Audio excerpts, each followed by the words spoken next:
Part 4. Alchemy and Medieval Magic. With the fall of the Roman Empire and the onset of the Dark Ages, and despite church and state's severe prosecution against magicians and wizards, magic and interest in the occult continued to be practiced by those who longed to empower themselves through will and desire to gain unsurpassable wisdom. These conjurers and alchemists hoped that their works would allow them a new perspective of the deeper depths of the divine reality and provide a means of traversing the spiritual realms of angels and demons. However, they had to practice their art in a way that the church wouldn't object to.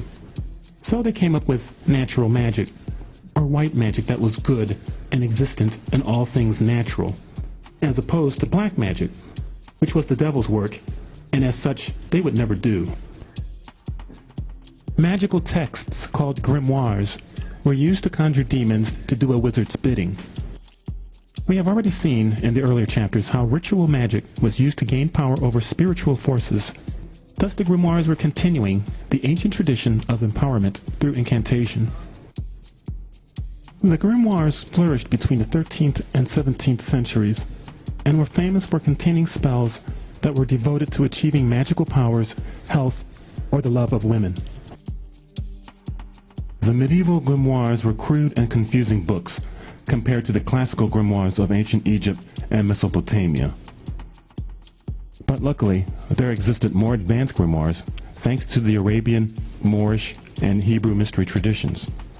These grimoires gave instructions on how to make magic circles, talismans, conjuring spirits, and so on. The Kabbalah. The Kabbalah is the esoteric teaching of Jewish mystical interpretation of the Bible, first transmitted orally and then published in books. The Kabbalah is said to have first been given to the angels by God before the creation of the world. It was then given to Adam after the expulsion from Eden, then to Abraham, and finally to Moses, who received the Kabbalah on Mount Sinai. In the 14th century, Moses de Leon presented the Zohar, Book of Radiance, which became very popular in Kabbalistic circles. The word Kabbalah means to give or receive. It reached the height of its influence in the later Middle Ages and remained significant in Hasidism. The purpose of studying the Kabbalah is spiritual development, orienting the human being towards God. Again, the use of magical rituals, incantations, amulets, and talismans are used to influence events or acquiring power through appealing for God's intervention. The Kabbalists speak a lot about manipulating energy, angels, demons, soul levels, and multiple universes. A quote from the Kabbalah that law of attraction teachers find useful is, "There are the dwellings of the sons and daughters of man, thought, feeling, and body.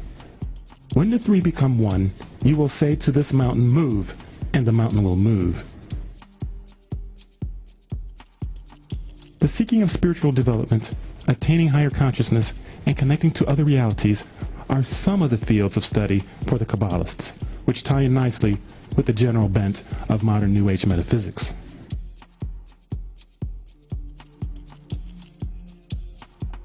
John Dee. One of the principal Kabbalists of the medieval era was John Dee, a 16th century English mathematician, philosopher, and alchemist who practiced what Dee called angel magic. Dee was obsessed with acquiring knowledge of the divine and began attempts to contact spirits. Dee's activities were mysterious and no doubt led to a brief spell in prison accused of sorcery against Queen Mary. Dee was eventually acquitted and was rumored to work as a spy for Queen Elizabeth.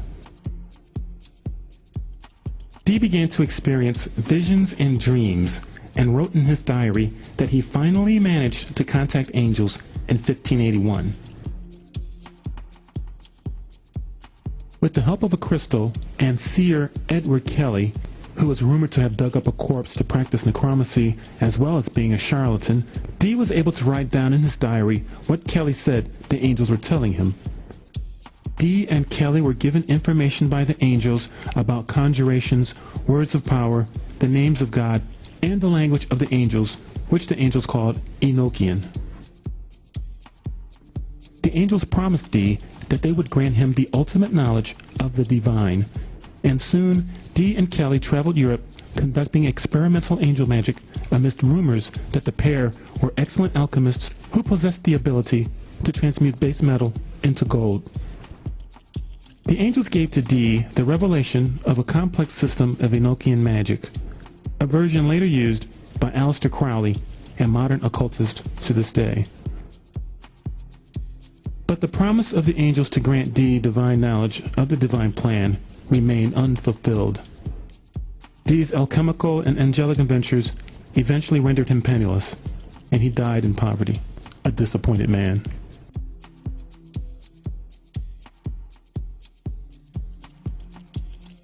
Next, the divine man.